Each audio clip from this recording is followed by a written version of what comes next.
बाहर से एलहुँ हाथ के साबुन से धोइ लै छी, नहीं तो ई दुनिया में कोरोना वायरस जे फैलल छै से हमरा आ हमरा घर में ककरो और के नहीं भ जाए, तैसे बचबै के लेल ई बहुत जरूरी छै हाथ के धोनाइ।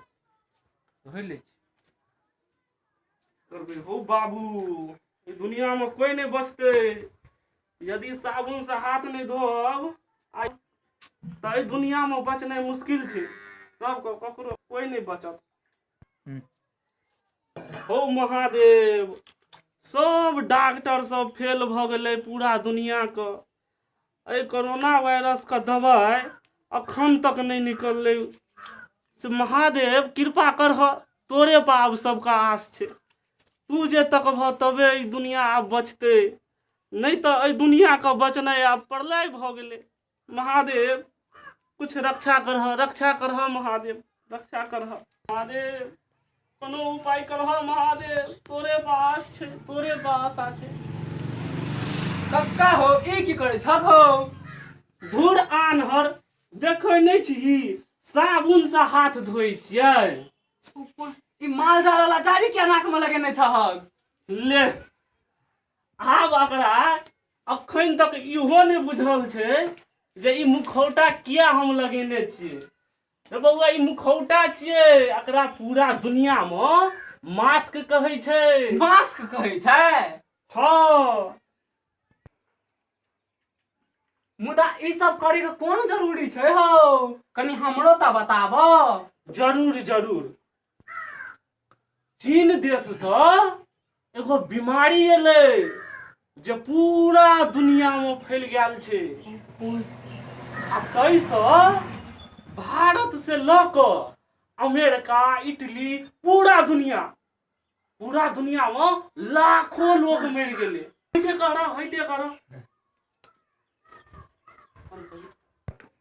हो कक्का, तू एना हमरा दूरे हटेला किया कहै छ? रौ, ई जे छै बीमारी, ई दूरे हटला से के उपाय छै। नहीं तो लग जे अभी तो तोरो भ जतो, हमरो भ जात।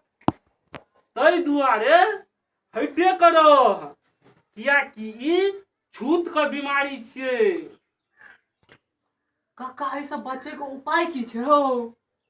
देखी, सबसे पहले लोक से 1.5 हाथ हइटे के रहे के छै। आ तै के बाद हाथ के साबुन से बेर बेर धोहे के छै। आ हाँ, ई जे मुखौटा छै, जे कखनो घर से निकली तो ई जरूर पहन के निकले के छै, बुझलह? चलू। और हे बउआ, एगो बात का कनी ध्यान से सुनही। एहि संबंध में सरकार के जे आदेश है छै, तै बात का जरूर पालन करही। आ पालन करे के छै। ठीक छै कक्का, भने तू हमरा बता देला। जाइ छी अब हमहू बेर बेर साबुन से हाथ धोबै आ गांव घर समाज में जाकर सबसे कोरोना वायरस के बारे में। ठीक छै। कौन छै?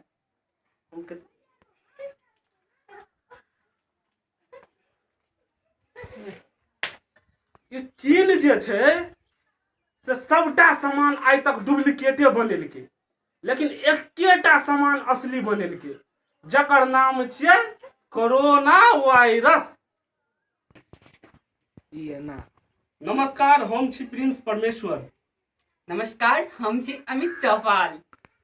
तो भाई बंधु, माता बहिन, अहाँ सबसे हमरा सबके द्वारा एगो छोट संदेश कोरोना वायरस के संबंध में छला, जैसे आइ पूरा दुनिया तबाह भ गेल अछि। तो हम सब चाहलहुँ जे एकटा छोट संदेश अहाँ तक पहुँचाबी,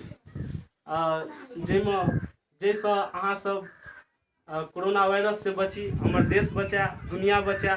तहि के लेल घर में रही और सुरक्षित रही, सरकार का आदेश का पालन करी। नमस्कार।